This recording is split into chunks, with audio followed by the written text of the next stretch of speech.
Hello বন্ধুরা, আশা করি তোমরা ভালো আছো। নিয়ে চলে এলাম আমার একটা নতুন ভিডিও, যে ভিডিওতে তোমরা দেখতে পাচ্ছ আমি একটা বিশাল বড় গোলাপ গাছের প্রুনিং করছি। তো এই গোলাপ গাছটা আমার একদম বাড়ির ঢোকার যে দরজা আছে ঠিক তার পাশে। দেখো গাছ ভর্তি গোলাপ, কেমন লাগছে তোমরাই বলো। কালারটাও খুব সুন্দর না? দেখে তাই মনে হলো ও আমাকে সারা বছর এত ফুল দেয়, তাই ওকে একটুখানি যত্ন না করলে কি হয়। তাই ভাবলাম ওর যে শুকনো পাতা ফুল সেগুলোকে আমি সুন্দর করে কেটে দিই, যাতে ও সহজেই ঝাড় হয়ে আরো আরো আমাকে ফুল দিতে পারে, আর আমিও তোমাদের সঙ্গে শেয়ার করে দিতে পারি সেই ফুলগুলো। কেমন লাগছে তোমরা এবার বলো কমেন্টে। যে দেখো ফুলটা কি ভালো লাগছে, পুরো গাছ ভরে আছে। দেখো কি লাগছে না ভালো?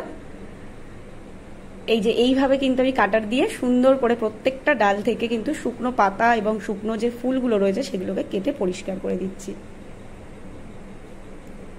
এইরকমই নতুন নতুন ভিডিও এবং নতুন নতুন গল্প শুনতে হলে আমার চ্যানেলটাকে অবশ্যই সাবস্ক্রাইব করতে হবে এবং শেয়ার করতে হবে বন্ধুদের সাথে, যাতে আমি এই বিষয়টা নিয়ে আরও একটু এগিয়ে যেতে পারি। তোমাদের সাপোর্ট ছাড়া কিন্তু সেটা একেবারেই সম্ভব নয়।